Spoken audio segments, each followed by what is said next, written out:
Sir पे लाठियां मारी गई, मेरे बदन पे लाठियां मारी, मरना जाए सर। दिल्ली पुलिस का नाम एक और मिलते जुलते द शब्द से बहुत ज्यादा प्रचलित है और इसकी अच्छी वजह भी है। इनके प्रोफेशनलिज्म, इनकी पारदर्शिता के किस्से तो लेजेंडरी है, सबको मालूम है। दिल्ली पुलिस ने अपनी औकात, अपनी हैसियत, अपनी काबिलियत एक बार फिर से साबित कर दिया 20 जुलाई को, जब उन्होंने स्टूडेंट्स को नए भारत के नए संविधान का एक पाठ पढ़ा दिया। सवाल पूछोगे, अकाउंटेबिलिटी मांगोगे तो कूटे जाओगे। लेकिन अपनी कुटाई में पुलिस इतनी मसरूफ हो गई कि पता ही नहीं चला कब कि उनकी पैंट उतर गई, खाकी चड्डी भी शायद दिखने लगी। भारी मिस्टेक हो गया सर। केंद्र सरकार के अंडर काम करने वाली दिल्ली पुलिस के पास असीमित शक्ति है, वो जो चाहे वो कर सकती है, कल हमें भी गायब कर सकती है। और 2026 में सरकार ने इस फोर्स को लगभग 13,000 करोड़ रुपए एलोकेट किए। लेकिन ये देखो क्या भिखारी फोर्स है? पुलिस वाला चप्पल में क्राउड कंट्रोल कर रहा है, स्टूडेंट्स की पिटाई कर रहा है? यूनिफॉर्म के पैसे नहीं है, जूते के पैसे नहीं है, सस्ता हेलमेट और हाथ में 500 रुपए का पॉलीकार्बोनेट का केन पकड़ा कर रख दिया। चे चे चे चे चे कहां गया इतना सारा पैसा? Nation wants to know. Editor आग लगा देना नीचे ज्यादा। चप्पल छाप पुलिस फोर्स बनाकर रखी है और रैपिड एक्शन फोर्स की भी हालत कुछ ज्यादा अच्छी नहीं है। यूनिफॉर्म इतनी थर्ड ग्रेड है कि नेम टैग नहीं चिपकता है। अब लोगों ने पूछा कि भैया रूल बुक तो कहता है कि नेम टैग आपके सीने में साफ साफ दिखना चाहिए, कंपलसरी है।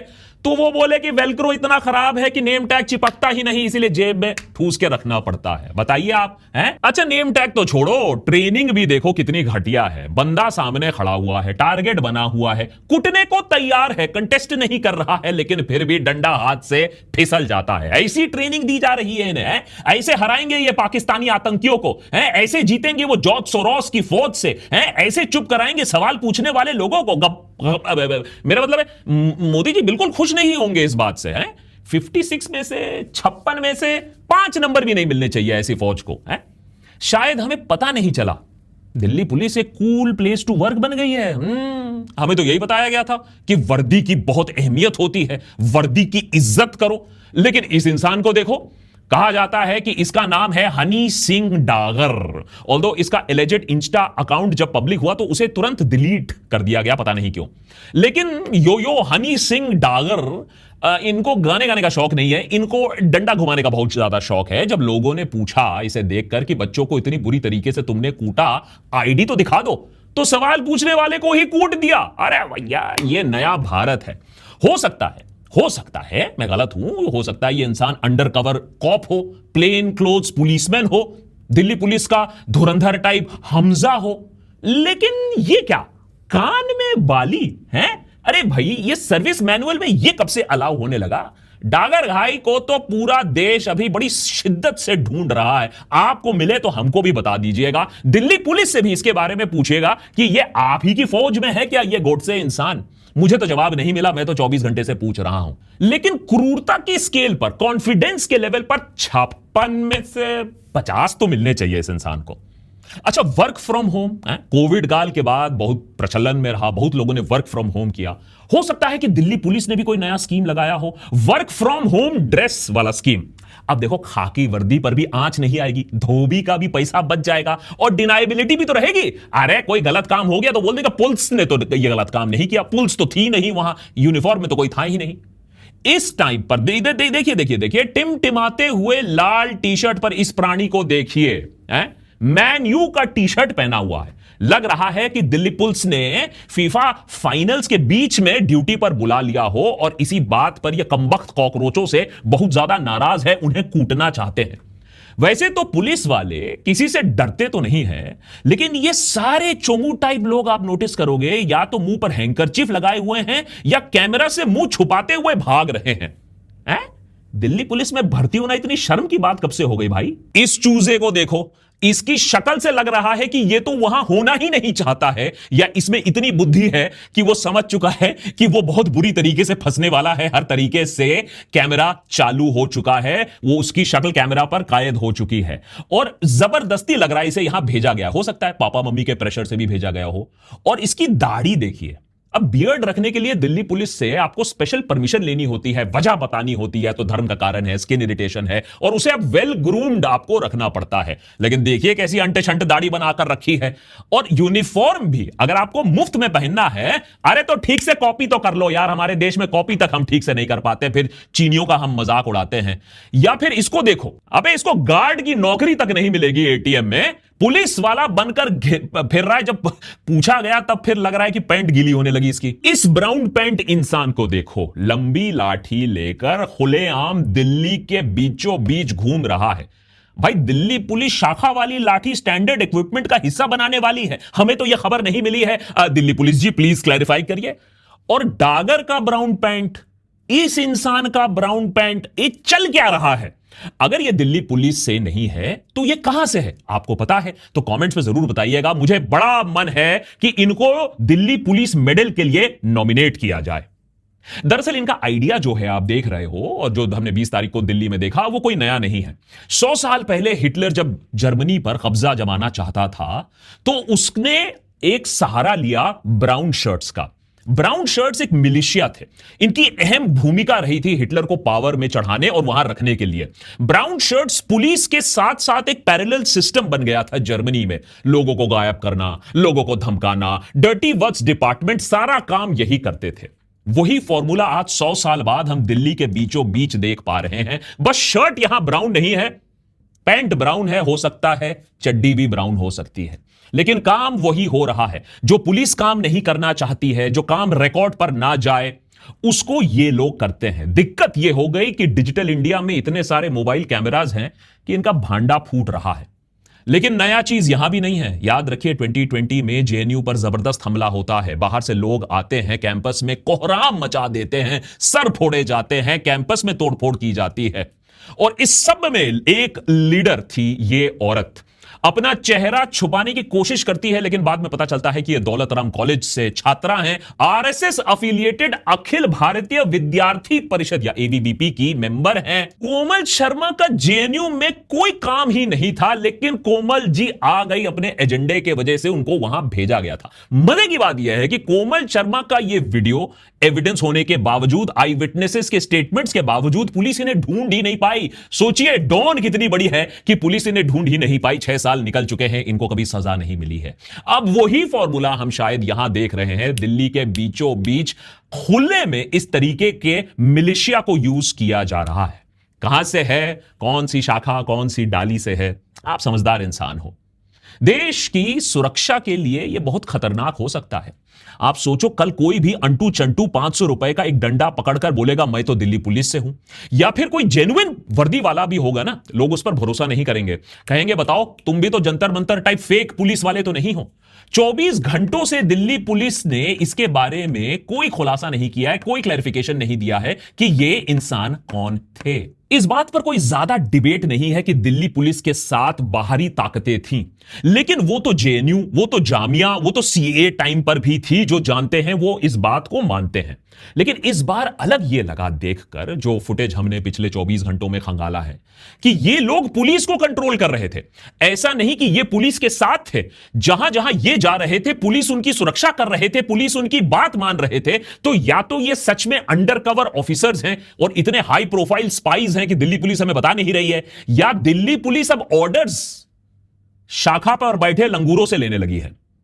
यह बात जानना इसलिए भी जरूरी है क्योंकि सरकार का जो नैरेटिव था इस बात पर निर्भर था कि जो जंतर मंतर पे हुआ वो कॉकरोच जनता पार्टी द्वारा पत्थरबाजी का नतीजा था। पुलिस कुछ नहीं करने वाली थी, वो तो पत्थराव हुआ तब जाकर यह बर्बरता की गई। मोदी सरकार देश में नॉर्थ कोरिया वाला काम करना चाहती है। भैया मैं तो करूंगा जो करना चाहता हूं, लेकिन दिक्कत यह है कि दुनिया के सामने वो नॉर्वे वाली डेमोक्रेसी भी दिखाना चाहती है कि हम तो मदर ऑफ डेमोक्रेसी है। इसीलिए पत्थरबाजी का नैरेटिव सक्सेसफुल होना बहुत जरूरी था। पुलिस की गलती नहीं है, कॉकरोच जनता पार्टी ने पत्थरबाजी की, हमने तो सिर्फ रिस्पॉन्ड किया। और देखिए हमारे लोग घायल हो गए। कितने क्रूर स्टूडेंट्स हैं ये, जरूर पाकिस्तान से आए होंगे। हमने पिछले एपिसोड में दर्शाया था कि कैसे सुबह के 5 बजे बजे 20 तारीख को सुबह 5 बजे से पहले ही एक पत्थर भरा ट्रक जंतर मंतर पर आ पहुंचता है। कॉकरोच जनता पार्टी ने इस बात को सोशल मीडिया पर हाईलाइट भी किया कि किसी तरीके का फॉर्मूला रचा जा रहा है, यह ट्रक यहां कैसे आ गया और उसमें ऐसे ही पत्थर थे जो पत्थरबाजी में इस्तेमाल किए जाते हैं। कहा जाता है कि प्लान का किसी तरीके से जो खुलासा हो गया, सोशल मीडिया पर बात फैल गई, तो पुलिस ने अपने जो पैतड़े थे या जिन्होंने ये सारी चीजें प्लान की थी, उन्होंने प्लान थोड़ा सा चेंज किया। तो पत्थरबाजी हुई बाद में भी, और कई आपके पास विजुअल मिलेंगे जहां पुलिस पत्थरबाजी कर रही है, और कुछ विजुअल्स आपको दिखेंगे जहां कपड़े में फेस को ढककर नौजवान भी पत्थरबाजी करने की कोशिश कर रहे हैं, पुलिस का वैन तोड़ रहे हैं जिसे वहां पोजीशन किया गया था। ये नौजवान कौन थे? क्या वो प्रोटेस्ट साइट में पहले से थे? क्या ये कॉकरोच जनता पार्टी से जुड़े हुए थे, या फिर उन्हें वहां अराजकता फैलाने के लिए लाया गया था? पुलिस के पास सीसीटीवी रिकॉर्ड्स हैं, सच साबित करना उनके लिए मुश्किल नहीं होगा, लेकिन मुझे नहीं लगता है कि पुलिस इंटरेस्टेड है कि सच साबित कर दिया जाए। अब नकली पुलिस जब आ सकता है तो क्या नकली पत्थरबाज और प्रोटेस्टर्स आ नहीं सकते हैं? और ये देखो पत्थरबाजों का सच। पुलिस ऑफिसर गर्मी और उमस से बेहोश हो जाता है तो स्टूडेंट प्रोटेस्टर्स उसी को हवा कर रहे हैं जो इंसान उनको 2 मिनट पहले कूट रहा था। अगर इस सब के बाद भी आपके दोस्त, आपके रिश्तेदार कॉकरोच जनता पार्टी पर पत्थराव का पूरा ब्लेम लगा रहे हैं और सरकार की तरफ से यह एक्सपेक्ट नहीं कर रहे हैं कि वो नैरेटिव चला रहे हैं, तो अपने दोस्त तो बदल लो, रिश्तेदार आप बदल नहीं सकते हो। कई बार हमसे पूछा जाता है कि भैया हम तो दिल्ली में नहीं हैं, हम क्या कर सकते हैं कॉकरोच जनता पार्टी के लिए, हम क्या कर सकते हैं देश के एजुकेशन सिस्टम को सुधारने के लिए। तो सबसे पहले तो मैं ये बताऊंगा कि भैया अपने जो घर में, अपने जो मोहल्ले में, अपने जो व्हाट्सएप ग्रुप में है, उसमें एक जंतर मंतर खड़ा कर देने की एक हैसियत रख लो, क्योंकि इस अंधेपन को खत्म करना होगा। जंतर मंतर पर बैठ के नहीं होगा, हर एक व्हाट्सएप ग्रुप में, हर एक फैमिली ग्रुप में, हर एक स्कूल ग्रुप में, हर एक फैमिली ड्राइंग रूम में बैठकर इसे खत्म करना पड़ेगा। वही पापा, चाचा, दादा जो अंधे हो गए हैं, अगर उनके आंखों में थोड़ी रोशनी ले आओगे ना, उनका मोदिया बिंद खत्म कर दोगे तो क्रांति से कम कुछ नहीं है। सच तो यही है कि पुलिस ने बहुत बड़ी गलती कर दी। कॉकरोच जनता पार्टी का जो विरोध होने वाला था, जितने लोग आने वाले थे, उसे सही से वो आंक ही नहीं पाए। पता नहीं हमारी इंटेलिजेंस ब्यूरो कर क्या रही है, क्योंकि यही सब तो काम में स्पेशलाइज करते हैं उन लोग। उन्हें लगा था 12 बजे तक सारा खेल खत्म हो जाएगा। क्यों बोल रहा हूं ये? इसलिए क्योंकि मोबाइल फोन सर्विसेज को सस्पेंड करने का ऑर्डर 12 बजे तक के लिए उन्होंने पहले लिया था। फिर उस दिन शाम दोपहर को आनंद फानंद में उन्होंने कहा नहीं 6 बजे तक हम पूरा सस्पेंशन की मांग करते हैं, in the interest of public safety and averting public emergency. वो पहले नहीं था, ये सडनली पब्लिक इमरजेंसी 12 बजे के आसपास उनको नजर आई।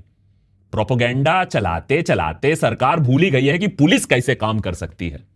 चलो मान लेते हैं कि सरकार डर गई, चलो मान लेते हैं कि पार्लियामेंट से लोगों को पीछे आपको ढकेलना था। भाई पार्लियामेंट पर तो कूच नहीं हो सकता है, लेकिन किस मदर ऑफ डेमोक्रेसी में इस तरीके का पुशबैक जायज है, या इस तरीके का पुशबैक होता है, या इस तरीके का क्राउड कंट्रोल होता है? आप मुझे बता दीजिए कौन सी टॉप जीडीपी नेशन में ऐसा काम किया जाता है। अगर 20 जुलाई के दृश्य देखकर आपका मन विचलित हो रहा है तो जान लीजिए कि आप अकेले नहीं हैं, और शायद आप उन लकी लोगों में से हैं हमारे देश में जिनमें मानवता, ह्यूमैनिटी थोड़ी सी बची हुई है। मेरे पास भी कल बहुत सारे मैसेजेस आ रहे थे। कल रात तो 3 बजे तक जगकर इन्हीं पिक्चर्स को मैं देख रहा था, बार बार सोचने की कोशिश कर रहा था कि हम युगांडा वाले ईडी अमीन के जमाने में कैसे आ गए हैं। क्या ये पुलिसिंग किसी एंगल से हो सकती है? ये तो साफ साफ गुंडा राज चल रहा है, जहां लड़कियों के प्राइवेट पार्ट्स में पुलिस डंडा घुसेड़ रही है और बोलने वाला, चेक करने वाला, पनिश करने वाला कोई नहीं है। जहां पुलिस जानबूझकर लाठी ला रही है जिसमें कील लगे हुए हैं, बच्चों को कील वाली लाठी मार रही हो। ये तो चाइना के साथ हम ऐसा काम करते हैं कि कील वाली, कांटे वाली लाठी ले जाते हैं। सोचो राजधानी के बीच में यह सब चल रहा है, जब पुलिस को मालूम है कि अनगिनत कैमरास रोल कर रहे हैं। सोचिए पुलिसिंग की क्या हालत होगी पूरे देश भर में। मैं मणिपुर और कश्मीर की तो बात ही नहीं कर रहा हूं, वो तो छोड़ दीजिए, उसकी तो हम कल्पना ही नहीं कर सकते हैं। ये नए भारत में ये जनरल डायर का राज लेकर आए हैं हम क्या? ठीक है, आपको संसद से लोगों को पीछे ढकेलना है, अपनी नौकरी आपको प्यारी है, बहुत पावर के साथ आता है, लेकिन 100 लोगों को अस्पताल पहुंचा दिया आपने, जिसमें एक लड़की अभी वेंटिलेटर पर है। लड़कों और लड़कियों को इतनी बुरी तरीके से आपने मारा है कि वो सड़कों पर बेहोश पड़े हुए हैं। अरे ये लोग तो आज तक प्रोटेस्ट में नहीं आए थे, तो इतने प्रोफेशनल कहां से हो गए? ये क्या ट्रेनिंग लेकर आए थे क्या जॉर्ज सोरोस से प्रोटेस्ट करने के लिए? बच्चा हाथ जोड़ रहा है, पैर पड़ रहा है, लेकिन साले इन जल्लादों को कुछ भी रहम नहीं आया। इनके घर में बच्चे नहीं है क्या? वैसे मैं कर्मा में बहुत यकीन रखता हूं और एक दिन मैं जानता हूं कि पूरे देश की युवाओं की जो हाय है इन लोगों को लगेगी, इन जल्लादों को लगेगी, अच्छे से लगेगी। सरकार स्टूडेंट्स को कीड़े मकोड़े समझता है। आप इस बात से भी अंदाजा लगा सकते हो कि जो टीयर गैस इस्तेमाल किया गया, पहले तो इस्तेमाल करना ही नहीं था, जो इस्तेमाल किया भी गया वो एक्सपायर्ड था। यार क्या जलालत है यार। एक्सपायर्ड टीयर गैस खतरनाक तरीके से फटते हैं, उनके अंदर जो केमिकल्स हैं वो एक खतरनाक रूप इख्तियार कर लेते हैं जिससे परमानेंट डैमेज हो सकता है। और इसीलिए बहुतों की हालत कल काफी खस्ता थी क्योंकि पुलिस पुशबैक नहीं कर रही थी, वो मार डालने के लिए हमला कर रही थी। वो तो शुक्र है नितिन गडकरी जी का। अरे आजकल उनके चलते ना रस्तों में पॉटहोल्स बहुत फैशनेबल हो गया है। तो लोग क्या कर रहे थे, टीयर गैस शेल्स को उठाकर पॉटहोल में डाल रहे थे। बारिश हुई थी तो उसमें पानी था। वाह नितिन गडकरी जी, आपने बचा लिया। क्या सोचा था आपने? अगर कोई डेमोक्रेटिक देश होता ना, वर्किंग डेमोक्रेटिक देश होता, तो इस पूरे बर्बरता पर डिटेल तरीके से जांच होती, इंक्वायरी कमीशन बैठती, जो फर्जीवाड़ा लोग आए थे उनको पकड़ा जाता। लेकिन जो अब हो रहा है उससे सरकार को कोई फर्क तो पड़ता नहीं है। और आक्रोश जो हुआ है, सरकार सोच रही है 2 दिन में बैठ जाएगी। लेकिन शायद यही एक फर्क है इस प्रोटेस्ट में। 2 दिन में बैठने वाला यह आक्रोश नहीं है। 2 दिन में तो प्रोटेस्ट खत्म हो जाना था, वो नहीं हुआ। तो खामोश अब जनता नहीं रही है। जनता को दिख रहा है सरकार का बर्बरता, सरकार का झूठ अब साफ दिखने लगा है। ये आवाज शायद अब गूंजेगी। पुलिस वालों को देख रहे हैं, यूपीएससी की प्रिपरेशन कर रही थी, अब मन नहीं कर रहा। हम लोग कोई डाकू है क्या? डाकू नहीं है, शिक्षक है हम लोग। मुझे एक पुलिस वाली कह रही जल्दी ले जा वरना थाने में ले जाके नंगा करके मारेंगे तुझे। एजुकेशन ने मेरा जीवन बनाया, सबको ये मौका मिलना चाहिए। मैं आज नहीं डर सकती। सरकार के इस ढीठ रवैये से एक चीज जरूर हुई है, एक बटे हुए विपक्ष को साथ आने का एक और मौका मिला है। कांग्रेस जो कॉकरोच जनता पार्टी से अपनी दूरी बना रही थी, क्योंकि वाजिब है, कांग्रेस सोच रही थी कि उसने भी नीट लीक को लेकर काफी ज्यादा प्रदर्शन किया है, 50 से ज्यादा प्रदर्शन किए हैं, यह बात सच है। लेकिन आज राहुल गांधी प्रधानमंत्री के घर के सामने आधम के वहां प्रोटेस्ट किया, स्टूडेंट्स पर जिस तरीके से एक्शन लिया गया है उसके खिलाफ। और वहीं कांग्रेस सेवा दल, उनके लोगों ने जंतर मंतर पर जाकर खाना पहुंचाया। पहले से ही याद रखिए, समाजवादी पार्टी, आम आदमी पार्टी जैसे पार्टी कॉकरोच जनता पार्टी का समर्थन भी करते आए हैं। अगर ये एकता बढ़ी, जहां कॉकरोच जनता पार्टी ने भी इशू बेस्ड सपोर्ट दिया इन पार्टीज को, और एजुकेशन के मुद्दे पर और धर्मेंद्र प्रधान के मुद्दे पर ये एक साथ आ गए, तो कहीं ना कहीं सरकार को गोबर ये खिला सकते हैं, सरकार की जो हेकड़ी है उसे तोड़ सकते हैं। ये जो कॉन्फिडेंस है कि हमारे सरकार में तो कोई इस्तीफा नहीं देता है, वो तो यूपीए दिया करती थी, हम तो सुपर नेचुरल नॉन बायोलॉजिकल हैं। ऐसा नहीं है कि कॉकरोच जनता पार्टी के पास भी कोई भारी फंडिंग है या कोई बड़ा सा प्लान है। कल रात तक तो प्रोटेस्ट खत्म भी हो चुकी थी, लेकिन देखो ना, प्लान था, इतना सारा बारिश था, पुलिस का डंडा था, लेकिन तब भी लोग आते गए और फिर से जंतर मंतर पर स्टेज खड़ा हो जाता है। इस तरीके से लोगों का सपोर्ट मिलना यह कोई चमत्कार से कम नहीं है हमारे देश में। दूसरे शहरों से लोग जोमैटो पर ऑर्डर दे रहे हैं कि जंतर मंतर पर जाकर खाना डिलीवर कर देना। इस तरीके की चीजें मैंने तो खबरों में कभी नहीं पढ़ी है, सालों से कवर करते आया हूं। गुरुद्वारा के दरवाजे खोले जा रहे हैं, और इसीलिए मैं कहता हूं देश में अभी भी अच्छाई बाकी है। गोडसे का टेकओवर पूरा नहीं हुआ है। This India is worth fighting for. देश की राजधानी में 20 जुलाई को जो मचा, उसकी गूंज पूरे दुनिया में 24 घंटे के अंदर अंदर सुनाई दे रही है। अंतरराष्ट्रीय अखबारों में मदर ऑफ डेमोक्रेसी के नजारे छापे जा रहे हैं। कुछ नजारे आप भी देख लीजिए। कुछ साल पहले ऐसे फोटोज इस्लामाबाद और ढाका से आती थी, और इस बर्बरता को देखकर हम कहते थे हाय हाय हाय हाय, क्या होगा इस देश का, ऐसे ऐसे हमारे पड़ोसी हैं। आज वही हैवानियत दिल्ली पुलिस और रैपिड एक्शन फोर्स ने हमारे दिल्ली में दिखा दिया। उधर कश्मीर और मणिपुर में बैठे लोग पॉपकॉर्न खोल रहे हैं, तमाशा देख रहे हैं, पूछ रहे हैं अच्छा फर्स्ट टाइम, क्योंकि उनको तो आदत हो चुकी है इन सब की। उन्होंने हमें चेतावनी दी थी, वो चीखते रह गए कि ये तुम्हारे साथ भी एक दिन होगा, लेकिन हमने तब उनकी बात नहीं सुनी। बहुत दूर है ना कश्मीर और मणिपुर। लो आ गई, पुलिस आ गई, वही तरीके आ गए, वही डंडा आ गया, वही टीयर गैस शेल्स आ गए, कल पैलेट गन भी आ जाएगा। गारंटी देकर बोल रहा हूं, अब चुप बैठोगे तो कल पैलेट गन भी खाओगे, यह देशभक्ति की आपको गारंटी है। उन्होंने हमें बताया था कि नए भारत में सावधान रहना, क्योंकि मालूम नहीं कौन तुम्हें पीटने वाला है, पुलिस वाला पीटने वाला है या शाखा का कोई इंसान पीटने वाला है, और इंसाफ तो तुम्हें मिलने वाला है नहीं। लेकिन दिल्ली में एक चमत्कार जरूर हुआ है। आंसू गैस खाने के बाद, कील वाली लाठी से पिटने के बाद, लातों का सेवन करने के बाद ये कमबख्त साले कॉकरोच फिर से वापस आ जाते हैं जंतर मंतर पर। गुंडों की बर्बरता और बारिश का सामना किया इन्होंने, लेकिन पीछे नहीं हटे, वापस आ गए। कहते हैं कि न्यूक्लियर बॉम्ब धमाके के बाद सिर्फ दुनिया में कॉकरोच बचेंगे। चलो, ये तो कुछ चप्पल छाप पुलिस वाले थे।